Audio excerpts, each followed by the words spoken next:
Cristo veio ao mundo para salvar os pecadores, e eu sou o primeiro deles. Reverendíssimo Diácono Arildo, caros filhos, a liturgia de hoje nos fala desse mistério de um Deus que vem ao nosso encontro. Desse mistério que é tão próprio do nosso Deus, ser aquele que toma a iniciativa de vir até nós. É próprio do jeito do nosso Deus ser assim. Não esperar, mas se adiantar para vir ao nosso encontro. Mas como é triste ver que nós não aproveitamos esse encontro. Pelo contrário, fugimos desse encontro. Ou mais ainda, nos encontramos com o Senhor, mas não fazemos desse encontro um encontro da nossa vida. Fazemos tão somente mais um encontro entre tantos na nossa vida. E aí hoje, a palavra de Deus vem nos convidar a reconhecer que esse Deus que vem ao nosso encontro vem realizar uma missão, nos mergulhar na sua misericórdia, para perdoando os nossos pecados, nos levar à conversão. Mas para isso, eu e você devemos querer encontrar esse Deus, reconhecendo a verdade de que somos pecadores. Porque ninguém pede perdão se primeiro não reconhece que está errado e precisa do perdão. E é preciso essa consciência para que o encontro com Deus não seja desperdiçado, não seja em vão. Nós não podemos nos excluir da fila dos pecadores, porque se o fizermos, não daremos espaço para que a misericórdia de Deus haja em nós e nos liberte do nosso pecado. É um mistério desse encontro e diria, desse desencontro que nós temos que superar. Mas esse mistério não é de agora, ele vem desde lá do princípio. Vai nos dizer o livro do Gênesis, que quando o homem pecou, ele escutou Deus que caminhava no jardim. E ao invés de correr a Deus, de tomar a iniciativa de, ouvindo o Senhor que vinha, correr até Ele e pedir perdão, o que aquele homem fez? O que Adão fez? Ele e Eva se esconderam atrás do arbusto. Se esconderam do Deus que vinha ao encontro deles e podia libertá-los do pecado. E pior, encontrados por esse Deus, não reconheceram o seu pecado. Porque o que Adão e Eva responderam a Deus? Ouvimos os teus passos e nos escondemos porque estávamos nus. Não tiveram nem a coragem de admitir, nos escondemos porque pecamos, porque somos pecadores. Não. Deram uma desculpa. Nos escondemos só porque estávamos nus.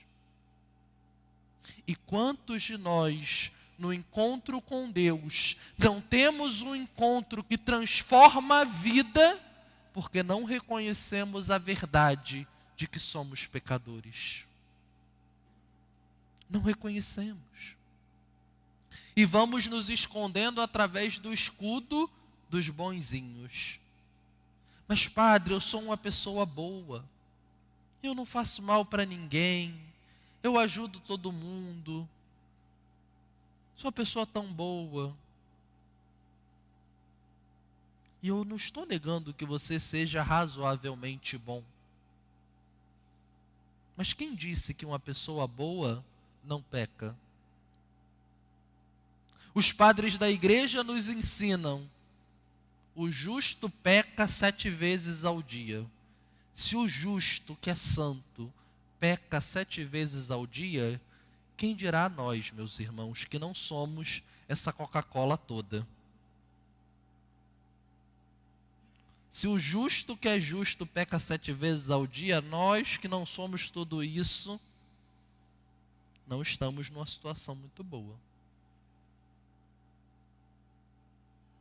E aí, ter a consciência de que eu posso sim ser uma pessoa razoavelmente boa, mas que isso não me torna menos pecador.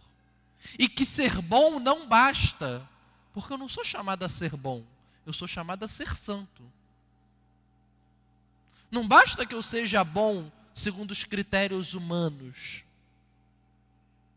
Com perdão da palavra, isso diante de Deus não aumenta nem diminui. Que a vida cristã não é a vida de bonzinhos, é a vida dos santos.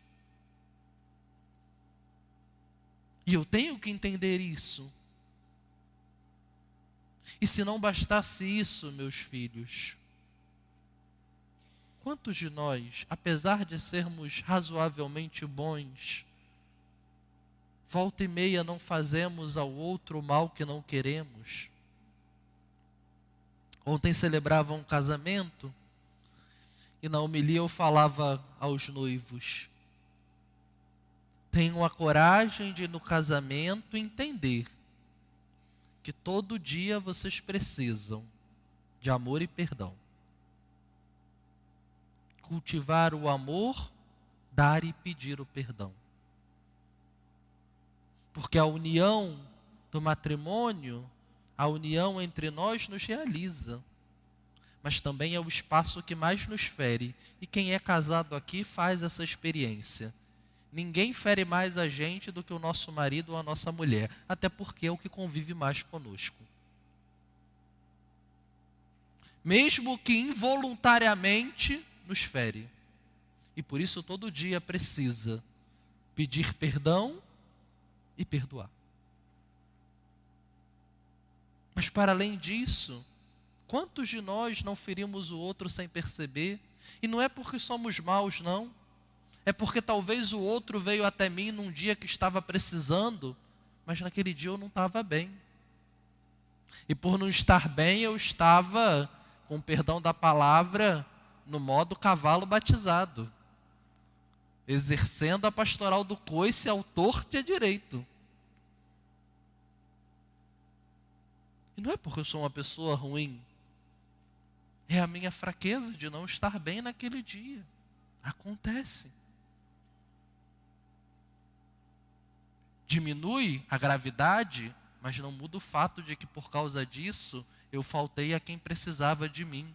Eu feri quem talvez não merecesse. E aí a gente vai percebendo com isso que o fato de sermos razoavelmente bons não nos exclui da fila dos pecadores. E percebendo isso, eu entendo que, como pecador que sou, tenho que colocar a minha verdade diante de Deus, para que Ele, no encontro comigo, e eu no encontro com Ele, transformemos essa verdade em uma obra de santidade e em uma vida nova. Mas quantos de nós, como dizia, perdem a oportunidade de fazer esse encontro e fazem dele um a mais na vida? Muita gente às vezes fala: eu desanimei da fé, eu estou desanimado, porque a missa é sempre a mesma coisa, a confissão é sempre a mesma coisa, os retiros são sempre a mesma coisa. Mas no fundo, o problema é que se encontram com Deus, mas como não trazem a sua verdade, não trazem diante de Deus a sua nudez, não fazem um encontro que transforma a vida. E por isso que acham que o encontro com Deus não é diferente dos outros. Porque não trazem quem são. No fundo, se deixam encontrar com muito custo por Deus, mas continuam escondidos atrás do arbusto. E de lá falam com Deus. É preciso hoje, na consciência de que Deus toma a iniciativa de vir ao nosso encontro, também nós querermos nos adiantar para irmos até Ele. Tomarmos nós a resolução de, percebendo o Senhor que vem, irmos até Ele, mas irmos a Ele com a nossa verdade. Para que, mergulhando essa verdade na sua misericórdia, Ele converta a nossa vida. E que momento mais sublime para isso do que o sacramento da confissão, que infelizmente é muito mal aproveitado por nós. Muito mal. Isso aqui eu falo de carteirinha. Confessamos muito mal, meus filhos. E confessamos mal porque queremos. Ah, padre, mas eu não sei tão bem. Mas a igreja nos dá tantos materiais ali para a gente fazer um bom exame de consciência. Ninguém pode dizer que eu não tenho consciência dos meus pecados. Mas você tem como saber. A igreja te dá ali vários modelos de exame de consciência para você fazer. Mas no fundo, como nem você quer conhecer a sua verdade, você se satisfaz em fazer essa confissão rasa. Eu falo o que me incomoda. Os pecados que não me incomodam, eu nem falo. Porque afinal, se eu não me incomoda, eu até duvido que sejam pecados. E aí perdemos a oportunidade de ter um encontro que transforme a nossa vida. Muita gente, às vezes, ao longo da semana, ao longo dos dias, padre, reza por isso, padre, eu estou passando por aquilo, padre, eu estou com peso no coração, padre, muitos e diversos. E sempre pergunto, está rezando? Ah, estou sim. Está comungando? Estou. Ah, não, sim, todo domingo eu vou à missa. Está se confessando bem? Ah, não, padre, quando tem algum pecado que me incomoda, eu vou me confessar. E quer ser liberto? Como?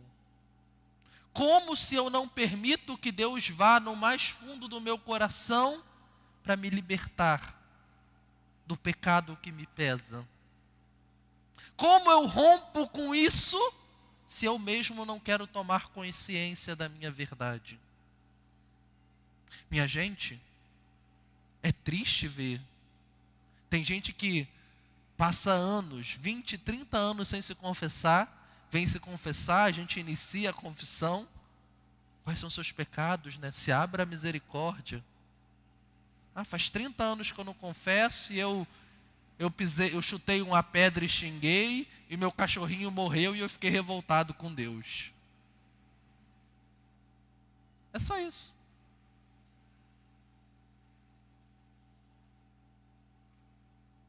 É uma vergonha.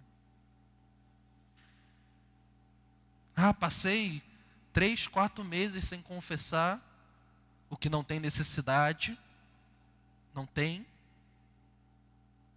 necessidade de passar tanto tempo sem confissão, porque nós não estamos numa região que a gente carece de confissão.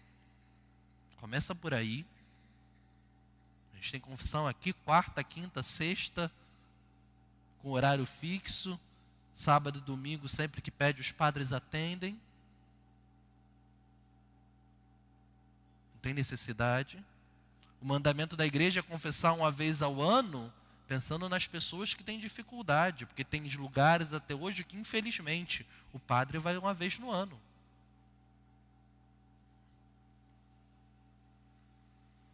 Mas se o justo peca 7 vezes ao dia, e nós não somos justos, minimamente uma vez ao mês me confessar, né?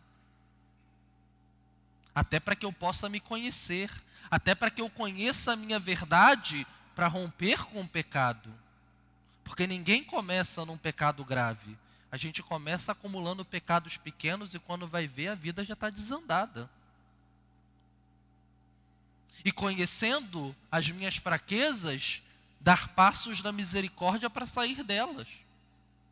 Mas se eu não aproveito a confissão e para fazer uma boa confissão, para me conhecer e libertar o coração, eu desperdiço o encontro, a oportunidade de mudar a vida. E aí eu sou culpado do que acontece na minha vida, daquele encontro que eu desperdicei até a próxima oportunidade de estar com o Senhor. Aí a culpa é minha, porque eu tive a chance de mudar as coisas e escolhi viver de qualquer jeito aquele encontro. E tudo o que aconteceu como consequência é culpa minha. Foi a opção que eu fiz. Eu não posso colocar na conta de ninguém.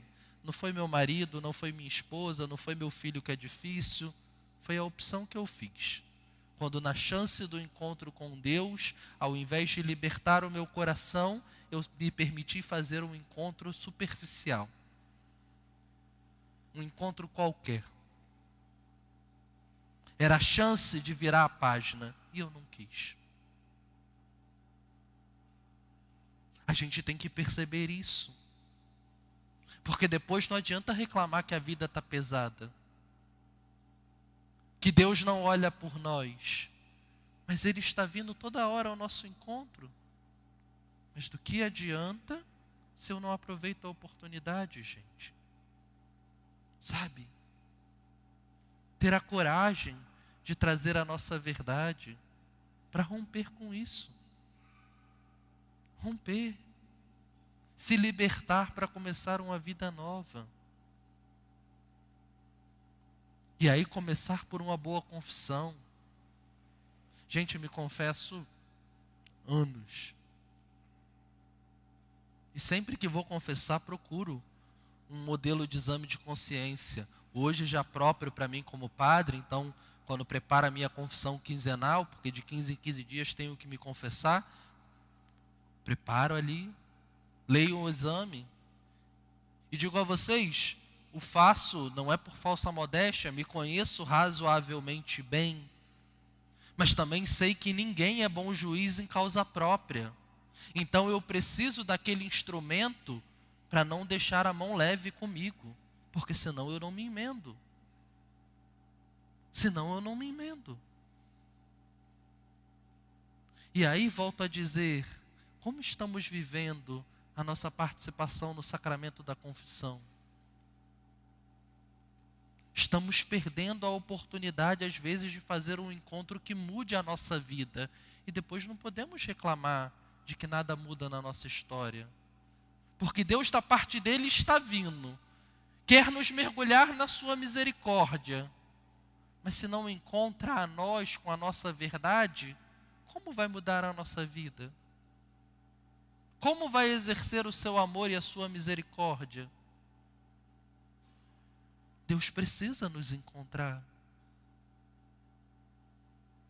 E aí somos chamados. Somos chamados hoje a pedir ao Senhor a graça de tomar consciência de que somos pecadores.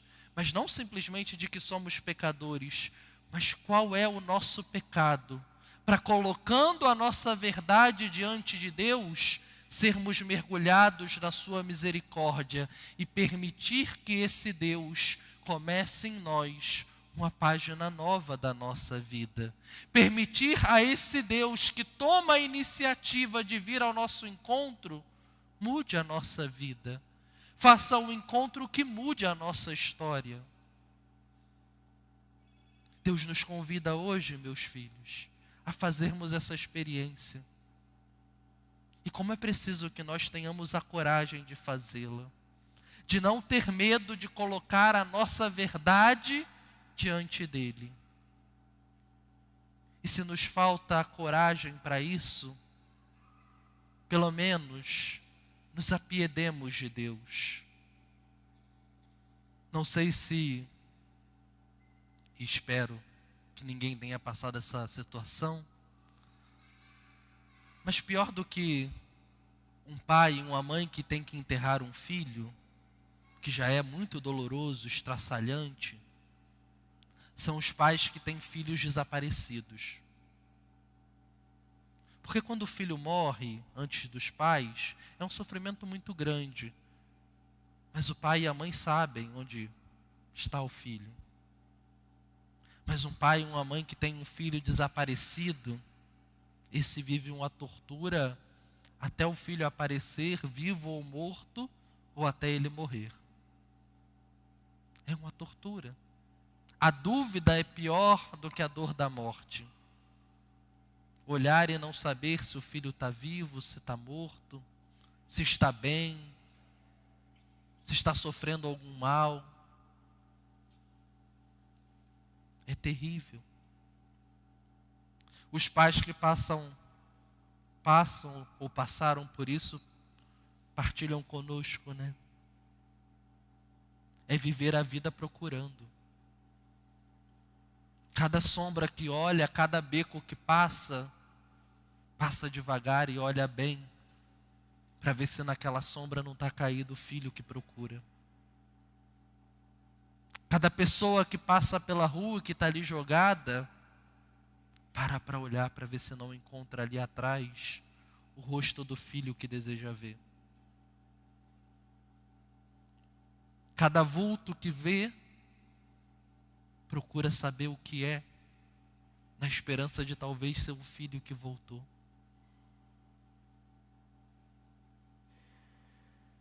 Cada noite que acorda e olha para ver se era um sonho mau, essa verdade do filho não estar. Nós vemos isso e com razão nos apiedamos desses pobres homens e mulheres. Com razão, o nosso coração se enche de compaixão por eles. E se temos piedade e compaixão deles, tenhamos também de Deus, que como Pai, passa a vida a nos procurar, passa a vida a olhar as sombras do pecado e da morte, para ver se encontra a nós, seus filhos, para de lá nos tirar e nos conduzir à casa que nos é devida. Se nos falta a coragem para encararmos a nossa verdade, tenhamos ao menos piedade de Deus. Esse pai que desesperadamente procura o seu filho e a sua filha para trazê-los para casa. Que Deus nos ajude, que nos deixemos encontrar por Ele, e encontrados por Ele, coloquemos a nossa verdade mergulhada na sua misericórdia, para que Ele nos converta e nos conduza à vida nova.